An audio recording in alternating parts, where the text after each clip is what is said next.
मित्रों, आज की इस वीडियो में बात करते हैं एलएलबी फोर्थ सेमेस्टर के फर्स्ट पेपर साक्ष्य विधि। उसका बहुत ही महत्वपूर्ण टॉपिक पारिस्थितिक साक्ष्य, क्योंकि बिना सब्जेक्टिव्स पढ़े ऑब्जेक्टिव्स के उत्तर देना शायद संभव नहीं। पारिस्थितिक साक्ष्य को समझते हैं। चैनल पर नए आए हैं तो सब्सक्राइब कर लीजिएगा ताकि सारे के सारे वीडियोज आप तक आसानी से पहुंच सकें। सभी उपयोगी हैं। पारिस्थितिक साक्ष्य, सर्कमस्टेंशियल एविडेंस या सुसंगत तथ्यों का साक्ष्य, यानी एविडेंस ऑफ रेलेवेंट फैक्ट। इसके बारे में समझते हैं। जब किसी तथ्य को साबित करने के लिए, यानी किसी भी फैक्ट्स को साबित करने के लिए प्रत्यक्ष साक्ष्य उपलब्ध नहीं होता है, तो ऐसी अवस्था में कुछ परिस्थितियों का सहारा लिया जाता है। ये परिस्थितियां घटना के इर्द गिर्द घूमने वाले तथ्य या सबूत होती हैं, जिनका अवलोकन करने से ये पता चलता है कि कोई घटना वास्तव में घटी है। ये परिस्थिति जन्य या पारिस्थितिक साक्ष्य है। इसी को पारिस्थितिक या परिस्थिति जन्य साक्ष्य या सुसंगत तथ्यों का साक्ष्य भी कहते हैं। ऐसा साक्ष्य जो विवाद्यक तथ्य यानी फैक्ट ऑफ इश्यू को प्रत्यक्ष रूप से यानी डायरेक्टली साबित नहीं करते हैं, किंतु अप्रत्यक्ष रूप से परिस्थितियों द्वारा ये प्रकट करते हैं कि विवादक तथ्य सही है, तो इसे पारिस्थितिक साक्ष्य कहते हैं। पारिस्थितिक साक्ष्य में साक्ष्य का संबंध मामले के मुख्य तथ्यों से प्रत्यक्षता न होकर अन्य ऐसे तथ्यों से होता है जिनसे प्रश्नगत तथ्यों का अनुमान लगाया जा सके। गबन करने के बाद अभियुक्त का फरार हो जाना, या फिर अथवा हत्या के अभियोग में अभियुक्त के पास से वो हथियार बरामद किया जाना जिसके द्वारा हत्या की गई हो, पारिस्थितिक साक्ष्य के उदाहरण माने जाते हैं। पारिस्थितिक साक्ष्य को अप्रत्यक्ष साक्ष्य भी कहा जाता है। क्या कहा जाता है? अप्रत्यक्ष साक्ष्य भी इसको कहा जाता है। पारिस्थितिक साक्ष्य कार्य कारण,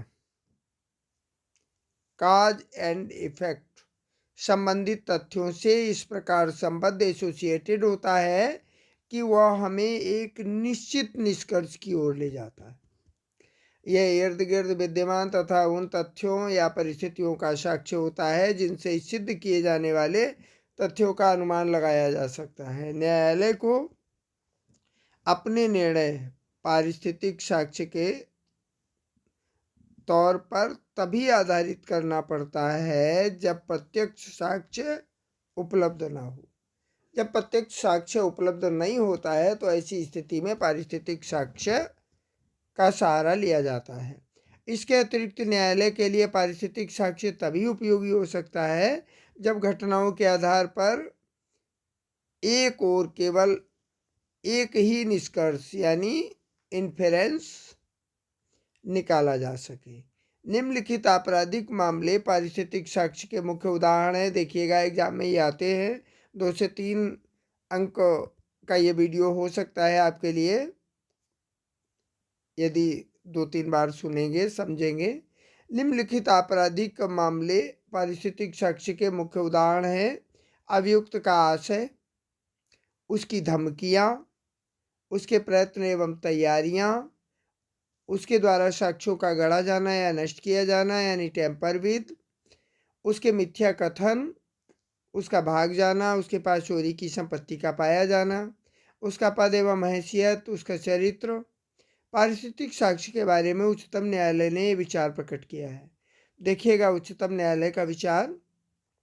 ये बात पूर्ण रूप से स्थापित है कि जब कोई मामला केवल परिस्थितियों के साक्ष्य पर ही निर्भर हो तो ये आवश्यक है कि जो भी परिस्थितियां अभियोजन के सामने लाई गई हैं उनकी दिशा एकमात्र रूप से अभियुक्त को दोषी साबित करने की ओर होनी चाहिए, तथा कोई भी ऐसी परिस्थिति नहीं होनी चाहिए जो अभियुक्त को दोषी होने से मेल ना खाती हो।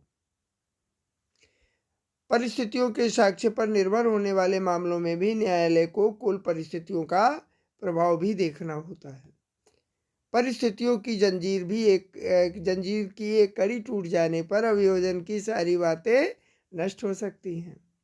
उच्चतम न्यायालय के विभिन्न निर्णयों द्वारा ये स्थापित हो चुका है कि एक आपराधिक मामले में परिस्थिति जन्य साक्ष्य के आधार पर भी अभियुक्त को दंडित किया जा सकता है, किंतु आपराधिक मामले में अभियुक्त परिस्थितिक जन्य साक्ष्य के आधार पर केवल तभी दंडित किया जा सकता है जब परिस्थिति जन्य साक्ष्य के जंजीर की जो कड़ी है, प्रत्येक कड़ी आपस में जुड़ जाए, यानी आपस में लिंक हो जाए, एवं न्यायालय से इस बात से संतुष्ट हो कि परिस्थितियां इस बात के बिल्कुल विपरीत है कि अभियुक्त निर्दोष है। हरदयाल बनाम स्टेट ऑफ यूपी में उच्चतम न्यायालय ने एक बच्चे की हत्या के मामले में अपराध को केवल परिस्थितियों के आधार पर दी गई मौत की सजा को उचित बताया। अभियुक्त पर बाल हत्या का आरोप था। अभियुक्त पर काय का आरोप था?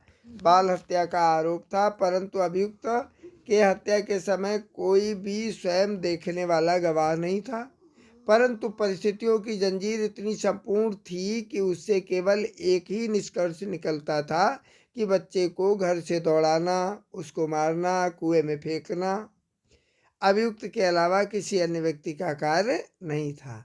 अभियुक्त अपनी पत्नी को पीटता था और इसलिए वो अपने मैके चली गई थी। अभियुक्त ने उसे वापस लाने का बहुत प्रयास किया, परंतु वह नहीं आई। एक बार निराश होकर ससुराल से निकलते समय लोगों ने उसे ये कहते सुना कि वह साले व ससुर आदि को रख लेगा, कुछ रख नहीं देख लेगा। कुछ दिन बाद लोगों ने उसे अपने साले का 10 वर्षीय बच्चा ले जाते देखा। बच्चा उस समय घर में अकेला था। कुछ दिनों तक बच्चे की कोई खबर नहीं मिली। जब अभियुक्त अपने गांव में पकड़ा गया और उस बच्चे के पिता और अन्य लोगों ने घेरा तो उसने माना कि बच्चा उसके पास है और वह उसे वापस कर देगा। इस बहाने वो गायब हो गया था। एक गांव निवासी की सूचना के अनुसार बच्चे का शव एक कुएं में मिला और सामाजिक तथा वैज्ञानिक रूप से उसकी पहचान हो गई और उच्चतम न्यायालय ने अभियुक्त का सजाए मौत की सजा को कायम रखा। ये परिस्थिति जन्य साक्ष्य का अच्छा सा उदाहरण है। चैनल को सब्सक्राइब कर लीजिएगा ताकि हमारे सभी वीडियोज़ आप तक आसानी से पहुंच सके। वीडियो पूरा सुनने के लिए बहुत बहुत धन्यवाद।